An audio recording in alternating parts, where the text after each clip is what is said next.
right, guys, welcome to the Sync My Music podcast. I'm doing something a little different today. I've actually never done this on the podcast before, but I'm very, very excited to try it. And this is going to be an episode where I actually bring some Syndicate members on board to chat about sync licensing, the industry, what got them started, what got them interested on this side of the business, and most importantly, what are their biggest struggles and stressors and hurdles that they've had to go through and that they're currently going through.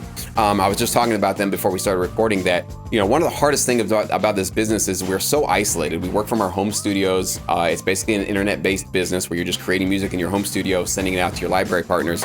But that means you don't really have a workspace to go to. You don't have really coworkers that you see every single day. There's no, after work parties. You don't get to go to the bar together and kind of hang out and sort of, just share stories and talk to each other. So one of the biggest benefits of Sync Academy and obviously the Syndicate is just having a group of people that are all doing this together. And we are all over the world. We actually have a member here that's actually from the UK overseas. So we have members all over the world that are all sharing their experiences and their struggles and their successes on the platforms that we've created here with Sync Academy and through the Syndicate, which is my mentorship program. So I'm going to let them do most of the talking today because I really want them to just share their story, let us know about who they are, where they're coming from, what they're going through in this industry. Because I want you, all of you that are listening to this podcast, to know that you are not alone, that any struggle or success that you've seen, probably there are thousands of others that have seen the same one. And I just want to be one sort of a connection point for those of you to really talk to each other and connect with each other, be able to know that you're not the only ones out there trying this stuff. There are hundreds, there are thousands of other producers that are getting started and creating their careers with sync licensing. So why don't we go ahead and start over there with Hans, you're first up. Why don't you go ahead and let us know who you are, Hans, where you were in your music career before you got involved in sync licensing, and what really attracted you to this side of the business? Well, what attracted me was certainly the fact that I could work from home and that I could create music with libraries, having strings and the horns and having the power of the computer and really use that. And mostly that I would create music that was actually needed. That was something that, before I was touring, and I was fortunate that I could tour for years with my own music and could make a living with that. But at some point, especially when CDs stopped selling, it got really complicated and hard to stay on the road. And so I came off about 5 years ago and fell in a hole because all of a sudden, instead of playing 300 shows a year, I did nothing, and I wasn't sure what to do. And then at some point I came across your videos, and I had tried before, but had no idea how to actually enter this kind of this side of the business. And watching your introductory videos was really eye-opening, and I realized for the first time why before I didn't have any possibility to get into that business. And I didn't think much about that kind of the industry advertisement, because I was kind of an artist and probably a little arrogant and just I wanted to do my own stuff. And for whatever reason, it changed. I was really interested, and was for the first time I got actually kind of creative again and started working on music. And so I feel much better these days. I still struggle like everybody, but it feels like I'm on a good path. Now, I gotta say though, Hans, you probably are my record holder in terms of the number of tracks I've accepted from you as a Syndicate member. I think we're over a dozen at this point. You almost on every opportunity I've noticed, you nail it. Usually it's 2 or 3 tracks you actually get accepted on every album. So you've also won sync contests. You've done a lot of stuff in the Syndicate. You've been a very, very successful member in the Syndicate. And that doesn't come because you sat on the sidelines kind of just watching. You've been a very active participant, and you've really done a great job at, I think the one thing that I've noticed from you is really to pay attention to the briefs. This is one of those skills that I probably should put an entire series of tutorials on, is just analyzing a brief and how to make sure you really are following those. One thing I noticed from your submissions is that it's like you're always like right in the correct pocket. Like you're right in the correct sound, the correct emotion. Do Is that something that kind of came natural to you? Because I've just noticed over the years or over the months you've been with us, you've just really always nailed that. Has that been just kind of a skill set you think you've always had, or like what's your? You have any secrets you can share as to how you're always able to really just pay attention to those briefs and nail it? I think I pay a lot of attention, and I have a real great desire at this point, actually, to be a good student. I mean, that might sound a little trite, but it felt, later in life we don't get the chance much to be really a student again and to learn something. And I think once I laid down my desire to be just my own and do it the way I do it, because I've done that my whole life. And I was ready to just lay that down and really say, okay, I'm going to listen, I'm going to learn. And, I'm a lifelong musician, so I certainly have my skills. But, mostly I really wanted to listen and I went through all your videos and just said, okay. He said, read the brief 3 times. So that's just what I did. I read the brief 3 times and then a 4th time and then tried to figure out, so what is it exactly? What can I do with my skills to make this successful? And do you use reference tracks? I do, as much as I can. Currently, I mean, some of the struggles right now is that I'm working on mostly dramedy.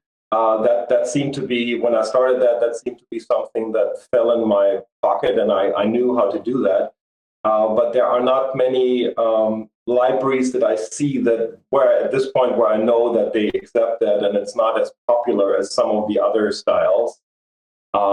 So I'm trying to. I'm grateful for all the other possibilities. Learning something about hip hop or EDM and stuff, but it doesn't come. Working with synthesizers, and I know that, we had like for one opportunity where you said, no, not this lead sound. This is like more like 80s. And I realized for me, it sounded modern, but it shows where my preferences are, right?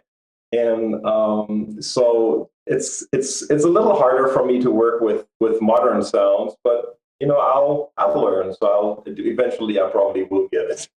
Yeah. And it's kind of one of the cool things about sync licensing is it actually does force you to become more aware of the current sounds that's going on. Because I know it can be very easy for an artist that came up in the 80s or 90s to just stay there. Like that's the sound that they grew up on or the sound that they fell in love with that they started producing and creating. And as the years go on, they kind of just stay there. But with sync licensing, there's some need for the throwback kind of vintage sounds or those sort of, kind of nostalgic sounds. But for the most part, libraries are looking for the cutting edge, modern, something that sounds like it fits within the last year or two. And it is a challenge, obviously, to producers and musicians that have had older styles that they've been kind of using for a long time. But it's great because it'll keep your ears relevant. It'll keep your sort of finger on the pulse of what's happening out there. And I think it's just fun because it keeps you challenged, right? And it doesn't allow you to get lazy or to get complacent in your comfort zone. It really is always pushing you in these kind of cool new areas that will make you a better producer. I'm sure, obviously, I've heard with your tracks, you have become a very, very strong producer on this side. So that's awesome, man. Jared, why don't we go to you, man? Why don't you let us know a little bit about what attracted you to sync licensing? What were you doing in your career before then? And what was the thing that really said, aha, this is a great fit for me? So originally I started playing in a band.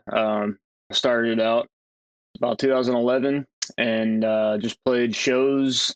It was all about the rock star life. And, I'm really passionate about music. So I always wanted to somehow make a living off of it, right? Anybody would say the same. So it was pretty quick that I realized that wasn't going to happen, like doing tours and just playing shows. It's not the way things work anymore. And so I was just looking for another way to kind of just make a living, I guess. And so sync licensing came up. You popped up on my feed in YouTube probably about the middle of 2019. And I just was like, yeah, that's a no-brainer, man. Like, I just want to sit at my house and write music and get paid to do it. It's that simple, So just made sense from there. And I haven't really desired to play in any bands or anything like that because it's just kind of just like it isn't going anywhere as far as full time, producing music. So just decided to put that on the shelf and step away from that. And I still write my own original stuff just for fun, like because I'm passionate about music. But just want to be able to do that for fun at the same time making money so I can support myself to do that. You know what I mean? So yeah. And now I'm pretty new at this in this whole industry, so there's a lot for me to learn. I definitely have gotten a lot better. Was always looking for something that was gonna like push me to make me just get me to the point where I knew I could be. Well, in my head, I knew I was a certain way, I just didn't know how to get there, I guess. And somehow this just kind of like connected all the dots into my head. And so, yeah, like my mixes and mastering, just understanding how audio works altogether, just made everything click. And now I'm just like, now I'm to the point where I can just use my skills to literally do whatever you want, whatever you hear in your head. I'm at that point now, finally, and I'm super grateful and glad that this is where I'm at now, and I don't have any regrets on taking this way. I just altogether excited about it, and haven't had much music accepted to any libraries yet. I had one connection, but I'm new at it, so it's taking time. But I'm in it for the long haul, because it's my passion.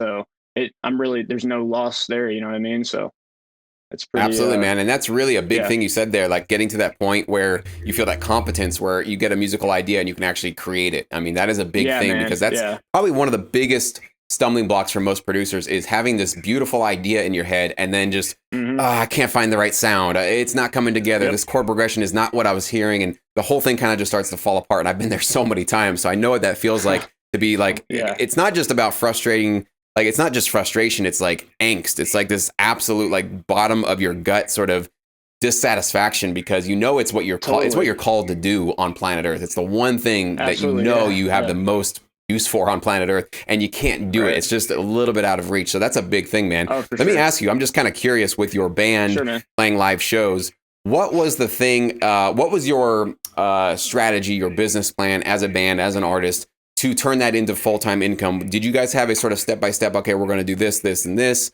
and that's going to get us to a point where we're going to be able to do this full-time? Was there a business plan in place for that? Yeah. Well, I was the only one that was 100% like invested into it. There's always that one guy that's carrying the whole band, and that was pretty much me. I was the singer, and I was the front man and the guitarist, one of the guitarists, and I just we did the whole merchandise, play shows, record music, try to put it out there. But it was just like, since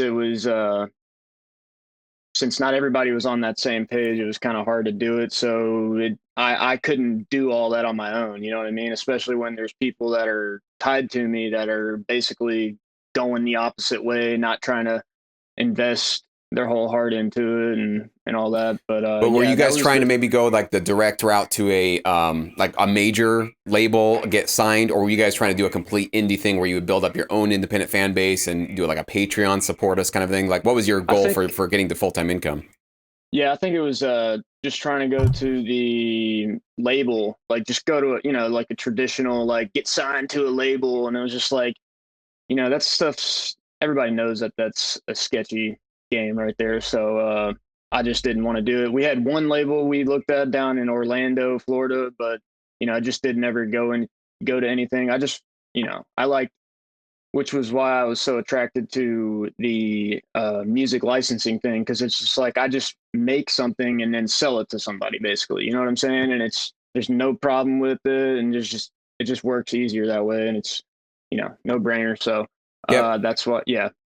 Absolutely, yeah, and it's a lot less guesswork on this side of the business. There's certainly still work. It's still certainly a lot of effort, but like you were saying before, that kind of hoping and wishing that some label discovers you and signs you, or you submit to them or something like that. It happens, obviously, but we know the numbers on that. And even when you do get accepted and get signed, those deals are not great for artists. A lot of times they tie you into these 360 deals these days. So there's just a lot of negatives, not a lot of upside to that side. But you're right, with licensing, still a lot of work. You still got to create something that's very useful. But these libraries out there are open arms, like with an email submission process. Send us your music. We need you. And it's not like the record companies that are like, no unsolicited, we don't want to hear it. No, thanks. We'll find you, that kind of a thing.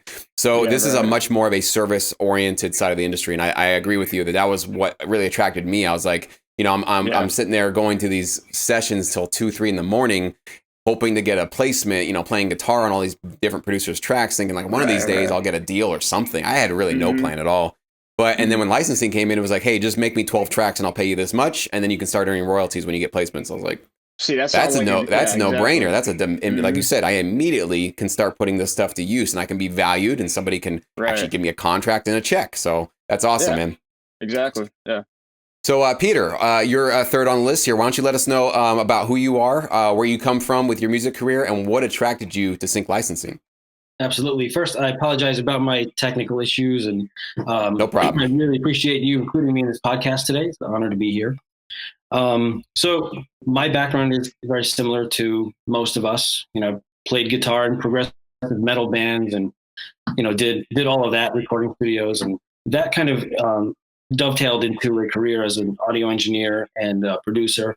And I did that for a lot of years. When I got to my late 20s, those hours started to really get difficult, and I wanted to have other things in life, like a family and things like that. So that lifestyle just didn't really fit.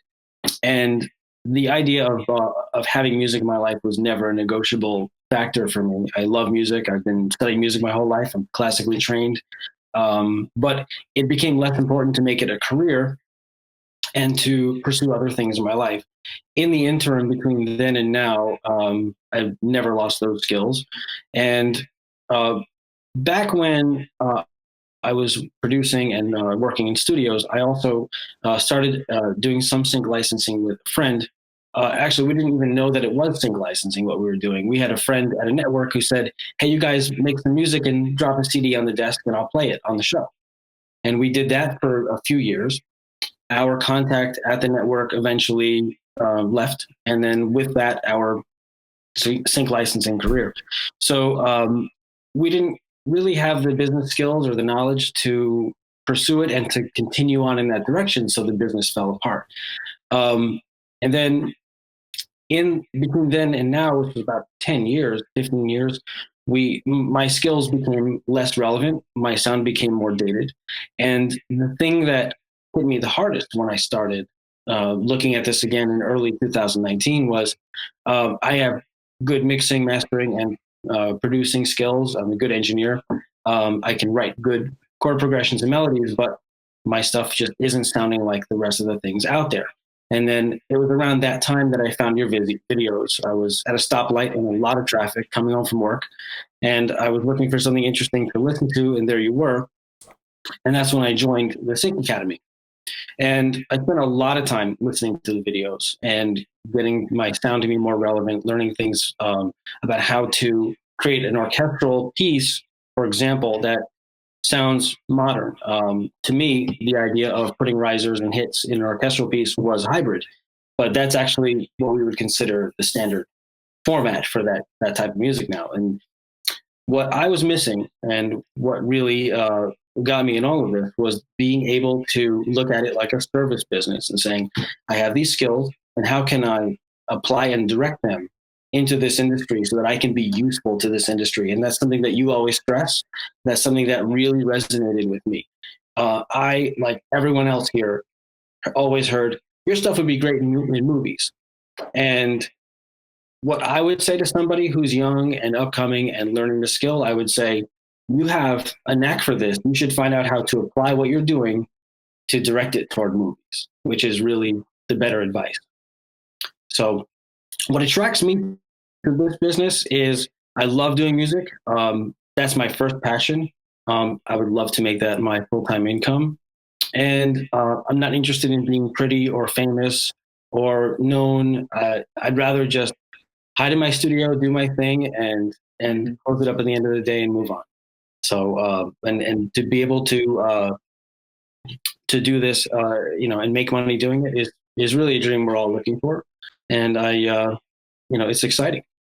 That's So, awesome, man. yeah. Great to And hear that. And I think we all probably agree with that. There's something about sync licensing producers. We don't want the spotlight or something. I mean, some of us have had the spotlight before, touring bands and that kind of thing. And I've had definitely a lot of people, a lot of members and students that have been very well known. I've actually had people that were so well known that they said, you know, don't mention that I talked to you, because they don't want to be known as a sync licensing producer. They're still in the public light. And so they don't want to have their audience or fans think that they've switched their focus of their career. But a lot of them are starting to see that, and some of it might have to do with age. You know, as you get older, you kind of don't want to be leaving your family as much and all that kind of stuff. But there is this other side of, I definitely am guilty of this. When I was younger, it was like, you know, touring the world was my number one dream. I wanted to be, you know, I remember being, I think 7 or 8 years old, and I watched some documentary about the Beatles and seeing them. You know, people are losing their minds, and these guys are going around the country, and I was like, I want to be the Beatles. Like that's my goal. That's my goal in life. I want to do that, you know, when I grow up. And so there is obviously that allure that comes out, but all the horror stories, I mean, the bankruptcies, the failed relationships, the bands that break up, the drugs, alcohol. I mean, there are so many.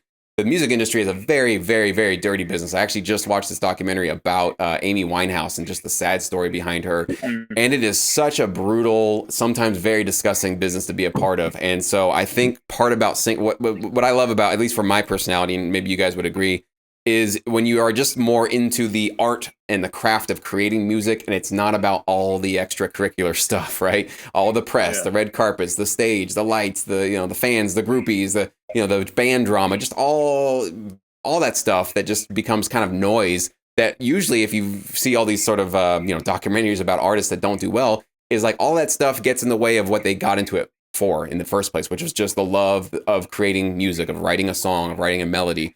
And so what's really cool about sync licensing is you're always pushed back into that core focus of your career. Like that's what it's about. It's about, can you create something that's useful and high quality and emotional and moves the client in a particular way? And that's all focused on creating music. It's not about, did you wear, that hot outfit that looks good for the cameras? Did you say something awkward at the Grammys? Did you snub somebody? Like all of that other just nonsense has nothing to do with actually creating music. And so I think you guys would all agree that's one thing we can all be thankful for about this side of the business. Now, with all the good stuff there, let's go into the negative stuff and the stressors and obstacles. And let's just be as honest as we can be about, what's really frustrating and sort of maybe even uncertain and scary about getting into this business. Hans, let's go back to you. What are some of the biggest things that, as you've gotten into this industry, that's really been some of the biggest obstacles or stressors for your path forward so far?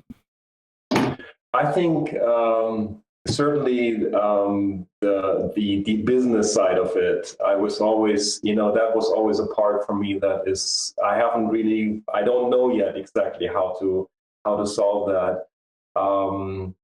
I have sent out my album to a couple of, or three companies yet, but they haven't looked at it yet. So I'm not. It's probably that I need to do more research and really figure out that somebody actually needs what I have to offer, and I guess quality research is the thing I need to do in that regard.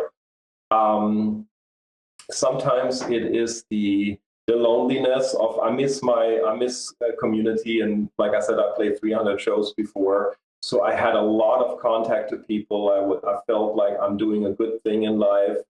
I was out there, and it felt like I'm doing my little change to make the world a brighter place, and that I'm missing. I'm starting to make friends in the academy, so I'm trying to keep up the contact, but there's not as many people here in Dallas that I know of that do that. So it's the physical contact that I'm missing a little bit. The actual music or the music making is relatively I love that. I get up early in the morning and go at it, and that works really well. Like I said, the business side of it scares me a little bit, and I think I need to have a positive experience there to finally, get over that hump and get working in a different way, so that I feel like, okay, yeah, that's kind of the biggest hurdle at the Let me ask time, you. So I when you guess. say you have some business concerns, is it about getting rejected by a library, or is it the actual contracts that you'd be unsure about? What is it about the business side that you actually are more hesitant about? I don't think it's the contract. It's just that it feels like, I'm a professional musician for all my life, and that part, I mean, that business part of it was always murky and kind of nobody really knew what was actually going on. I mean, I had my times where I was in a record company or I was really close to a major deal and all that part. But I never really knew exactly how the thing works. And I'm grateful for the material you have in your course. That is wonderful. It is the drier part. It's that part of my personality that is I have a little harder time going about that. It's for me. It's easy to create. That is no problem. I can do that any given time, and it works most of the time. But to acknowledge that without the business part, there is no business. that is the struggle. Yeah, and definitely, it's something that we have to learn about. I mean, that's why I try to create as many of those easy to understand tutorials as possible, so you guys understand all the moving mechanics that are involved here. At the end of the day, it's just a partnership, right? If you can think about that with a library that you're going to be partnering with, is that you're bringing the creative content, the music, and they're bringing the clients, right? So with this 50-50 marriage, usually things get split down the middle 50-50.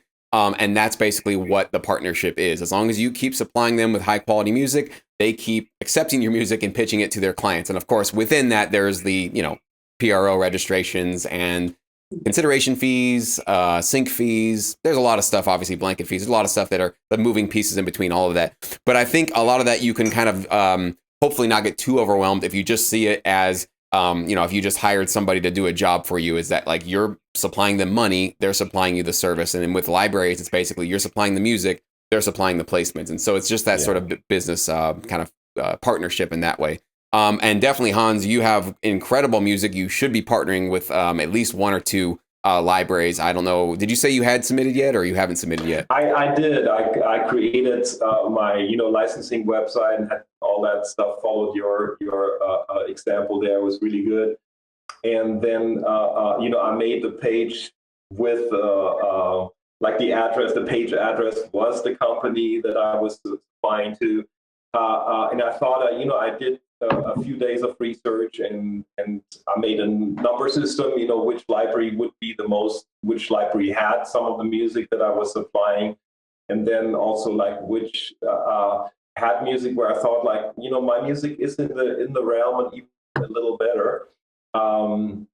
But so far I haven't heard from them. And, so part of it was like, I wondered, because he said you only submit to one library at the time. Don't do like 3 or 4 at the time.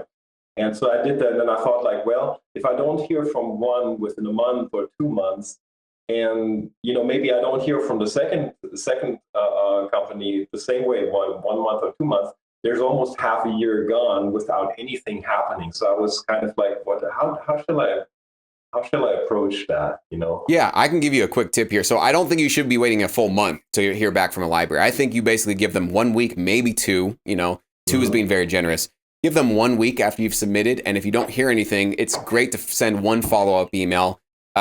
Forward your original one. Don't make them search through their inbox to try to find yours, and just give them a little one sentence saying, "Just want to let you know, attached is the submission that I sent to you guys a week ago or 2 weeks ago. I really want to partner with you. You're my first choice. If I don't hear from you within a few days, I will have to move on and submit this album to another library. So please let me know if you'd like to accept this and start working with me." So at least you're giving that last bit of courtesy to them. And it does happen where some libraries are just completely busy, completely booked, and they reach out to you like 2 or 3 months later, like, "Oh, I'm so sorry. It actually just happened with a Sync Edge member who actually got a response, I think, 2 or 3 months later. And it does happen. But definitely, I don't think waiting a full month is necessary at all. I think 2 weeks, 2 to 3 weeks is probably the most you need to.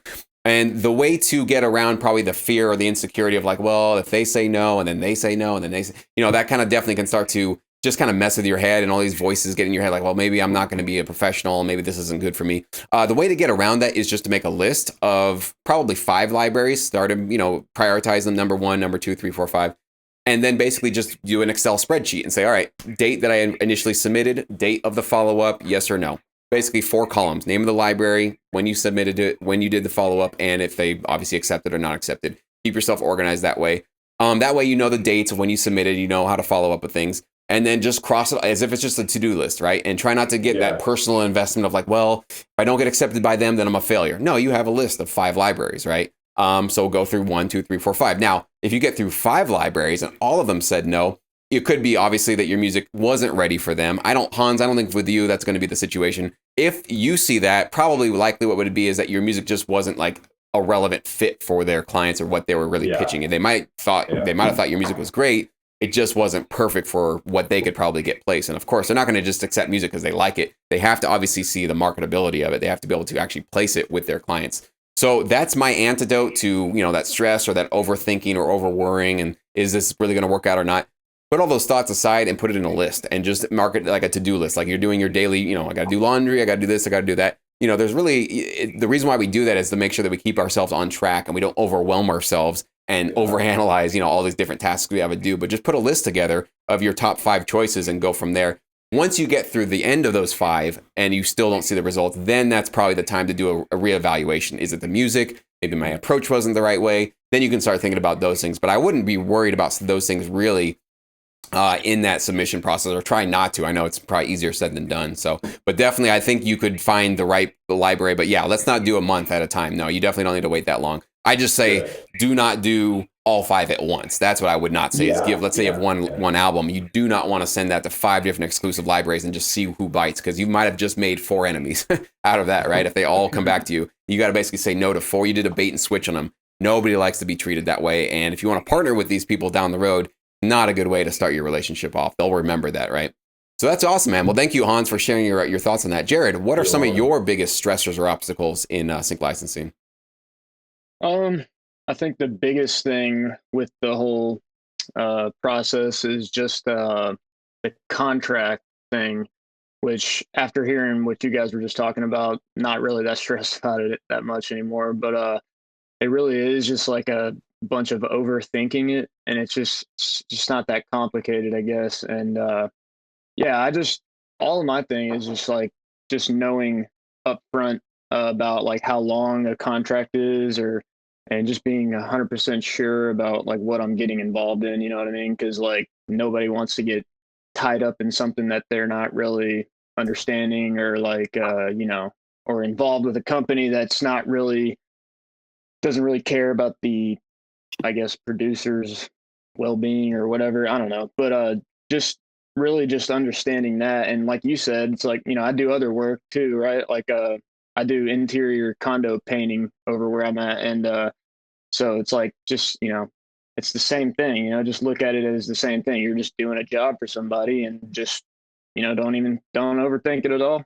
Just find somebody, or that you can work with, and supply with something to their needs, and they'll pay you, basically, you know what I mean? So that's really the only big stress about it. And then I think one other little thing is just being able to be consistent with producing tracks, you know what I mean? But now, like I said before, since joining the academy, I think is really like just amped up all my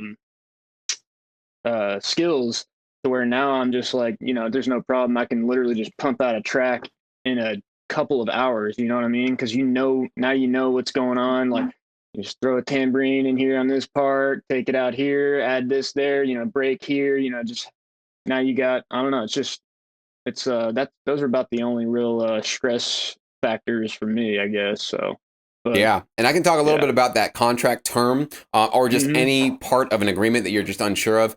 Any library that's legit, that is going to value you, that you can feel really good about, is a library that will communicate with you very clearly and very quickly. Okay, if you're going to submit to a library and they send you a contract and it says, 3 years with a reversion clause, or it's in perpetuity, meaning forever. If there's any language in there and you're like, well, what does this mean? What happens if in 2 years, 2.5 years, I want to do X, Y, or Z? How does that work? If they come back to you and go, sign it or don't sign it, dude, I don't want to talk to you, not a good sign, right? Because they're not showing any sort of consideration for you, your career, your considerations, your fears, right? That's just terrible customer service if you think about it, right? That's just not a good business because they're not addressing your concerns and your needs. So always the first thing to do before you even go hire a lawyer, if you feel like you need to, you can. But I would say even before you even pick up a phone to call a lawyer to see if you can get a second opinion on something, just ask the library directly. Hey, your contract says X, Y, or Z. What exactly does that mean? Also, a lot of producers don't realize that everything's negotiable. Now, not every library will be, sure, you asked for it, we'll give it to you. Of course, there's going to be a lot of pushback and maybe a lot of no's. Like, no, these are our terms, take them or leave them kind of a thing. But they should at least explain to you why the terms are set up the way they are. And then obviously it's on you to decide if you want to submit to them and continue working with them or not. Even with a 3-year reversion clause contract, there's still risk there, right? So even if you had the best possible, and that's probably one of the best with an exclusive contract that I've ever seen. 2 years I've seen, but really it's 3 years. 3 years is usually the shortest amount of time you could probably expect to tie your tracks up with a particular library. Now, even with a reversion clause, even with, you can take your tracks out of there, still a risk, right? You could be tying your tracks up into a library that gets you nothing, that doesn't pitch your tracks, that doesn't shop them out there.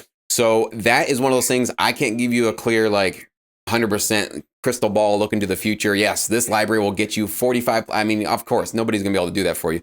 But what I can say is that you need to look for signs of legitimacy and that they're going to be an advocate for you and they're actually going to be on your team. And that it starts with the communication. So it all starts with that first initial, talking back and forth about that agreement. So if they're giving you, they drag their feet, they don't respond for a week or two, or they give you, the answer they give you is actually more confusing than where you originally were.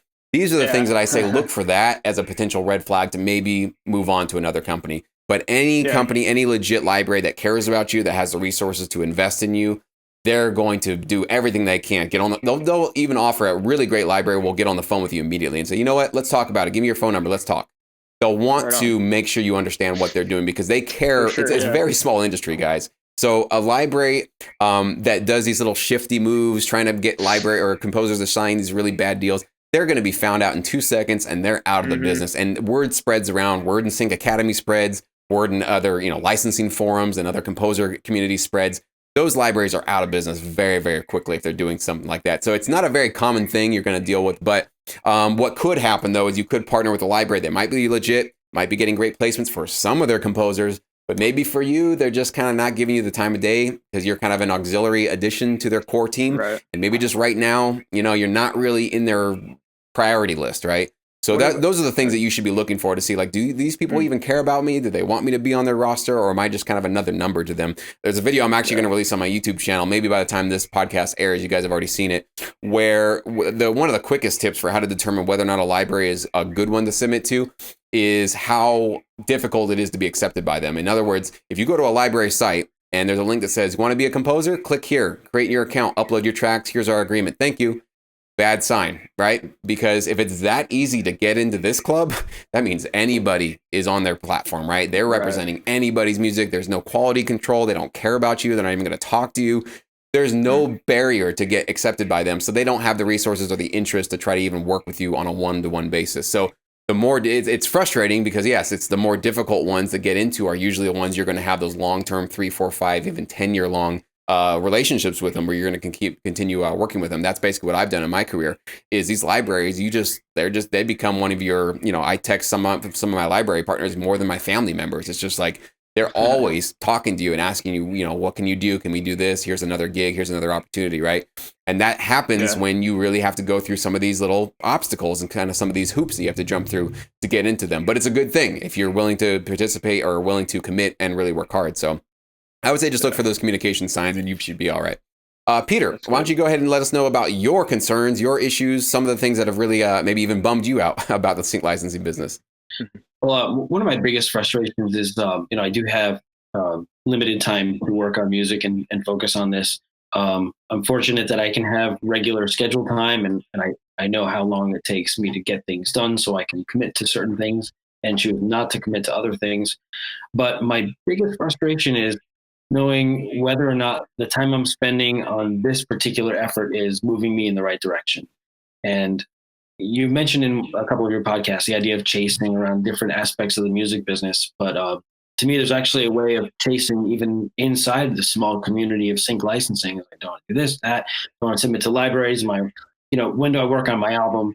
So that's kind of my biggest challenge right now, is trying to figure out, if my efforts are best placed. So my head's been down for a while. Sometimes I need to come up and think and reevaluate what I'm doing.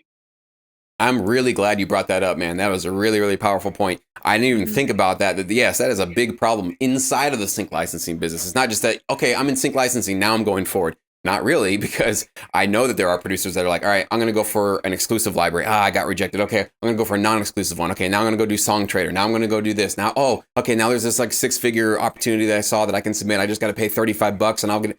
I see a lot of that happening too, where it's like the first thing you didn't quite work out, so you immediately like, well, that was just the wrong idea. Let me just go over here and go over here and go over here. It's the same thing that people usually in the artist and the band world are doing too, where it's like, oh, chase this remix contest. Oh, we can get accepted by this band. Let's do this. Let's do that, right?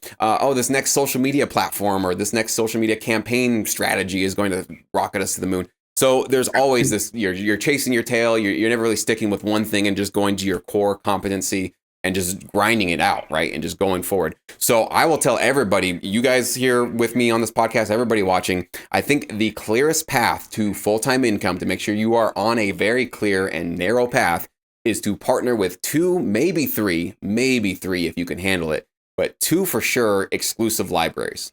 That's it. That is the only path, and directly, okay? No middleman services, no people, you're 1 out of 10,000 producers hoping that, maybe I'll submit to this one and that'll work. No, you need to have they need to have your number in their phone. You need to have their number in your phone. You need to be emailing your library partners directly. And the reason why I've always said probably 2, maybe 3, is so that you can A/B compare those 2 libraries. If you just submit with one and just partner with one for, 5 years, they might do average for you. And you think, oh, this is great. I'm getting placements and they're doing some great stuff for me. But you have nothing to compare it to, because what if you had submitted to another library at the same time and they had doubled the income that this one had done for you, right? And if you had seen that for those 5 years, you would have realized, wow, this is a company I should be spending maybe 75% of my time. It doesn't mean you ditch this company. If they're still delivering, maybe you want to give them some, but maybe this is more your core partner you really want to be moving with. Or if this library just completely falls off the planet and they don't do anything for you, great. Now you've got this one that you're really focusing on. You can kind of start building up maybe that secondary partner that you want to start working with. So this is why I've always said that you want to A/B compare. You want to have a couple of different partners that you're working with.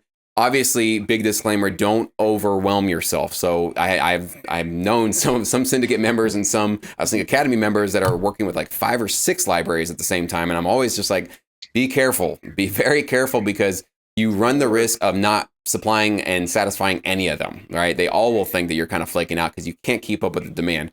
The only exception for that would be, let's say you do have one library that keeps you very busy and maybe 3 others that only come to you once every 3 months, once every 6 months. They're just kind of like, listen, we can't just always accept music from you, but when we have a brief that fits your skills, we'll send it to you. That would be another situation where it's like, okay, yeah, you could keep them in your back pocket. I've certainly done that. Not necessarily libraries, but I've had licensing just relationships out there where I'm not submitting to them music every single month, but I just always let them know, hey, hit me up if you need some music and it's something that I can really fill for you. Please keep me in your back pocket. I usually have about 4 or 5 of those kind of auxiliary contacts sort of floating around me at all times. But at my core, at what I'm getting into my studio every single day, it's like 2 libraries at the most. Sometimes I've rotated a 3rd one in there when it's like, I can actually handle it. But for the most part, I remember for the first couple of years, it was like 1 library. And then I finally added on that 2nd one. And that was like, I remember being very, very, almost always stressed out. Like, I don't know, there's only so many hours in the day. Now I have these 2 libraries that expect a lot of music from me. And that was almost too much to handle with just those 2. So I know it's possible if you're with the right libraries that are constantly looking for new music from you. So hopefully that helps, Peter, just to make sure that sticking with exclusive libraries that are in the TV film industry, right? Not royalty free, not just micro licensing, small online things, but really in the TV film market, because we're obviously in this for big time passive and back end royalties that need to be building up as you build your catalog. So I hope that kind of helps that sort of, if there was any sort of concern about where you should be going, that is the ultimate goal. And that's why everybody watching, if you're in the Syndicate, that's what I want you to do. If you're in Sync Academy, that's what I want you to do. If you're a podcast subscriber or a YouTube subscriber, that should be your ultimate goal from wherever you are now. If you're just learning your DAW, just learning how to produce, or you already have a great album ready to go, that is the path that worked for me. And that's why I'm teaching it that way. Okay. I know people have gone other ways where they submit to a music supervisor and get a massive placement. Very rare, not a very common story. But even when you get that one placement, because you're directly submitting to, whoever it might be, is that going to turn into full-time income? I think it's very unlikely, because you're just not going to have the numbers at your back. You're just going to have one. It could be a very lucrative placement, but it's just one placement. And you cannot live off of one placement. You really need to keep this sort of, think of it as a 401k, where you're constantly investing in your catalog and building up those royalties. So I only teach what I know, and that's why I've always told you guys to go with libraries. They're still, 2020 here, they're still the best way to go in this industry. I still think it's the strongest path, especially for those of us that are like you guys here joining me. We are, we produce, we mix, we master, we do everything ourselves from our home studio. You have to these days. You just can't have, the days of hiring out for your mixing or your mastering services. We, first of all, can't afford that. It's so expensive to be able to do that. But it's really not necessary anymore. We have all the tools, all the software, all the plugins. It's all at our disposal. So you guys listening, everybody listening to this, I hope you guys feel empowered by this chat. I certainly learned a lot from you three. Thank you guys for joining me. I really, really appreciate you guys being honest about what really can bum you out and stress you out about this business, because there are certainly tons of those. But also, just what's so exciting and so reassuring and so really crystal clear about the sync licensing world. While I'm thankful that it even exists, that there's even a segment of the music/entertainment industry where we actually can create full-time income from our music. So I hope you guys enjoyed this podcast episode, and I think we should do this again. We should definitely maybe get another 3 members for a future episode, and we can talk more about their stories. And again, the point of doing this is so you guys know, listening, you're not alone. We've all felt exactly what you're feeling. If you think, I just got rejected by a library, this really sucks. Welcome to our world. I still deal with rejection. There's still plenty of licensing opportunities that I get sent that I don't nail, custom opportunities that I don't get. Never feels good. It's always a punch in the gut. It always sucks, but it's just, it goes to the territory. And it's just, as a professional, you can't let that bum you out to the point where you give up. You really can't. Or else you'll just be an amateur producer. It's really just A or B right there. If you really want to make this your full-time income, you got to take the punches, you got to take the rejections, and just keep pushing forward. So thank you guys so much for joining me today, and I hope all you guys listening were really entertained and learned something from this episode. Thank you for listening to the Sync My Music podcast. If you enjoyed the show and want me to do more episodes, all that I ask is that you leave me a review on whatever platform or app that you're listening to. It just takes a few seconds. I'll never charge for this podcast, and I want to keep it 100% ad-free. And your review right now will help me do just that. Thank you so much.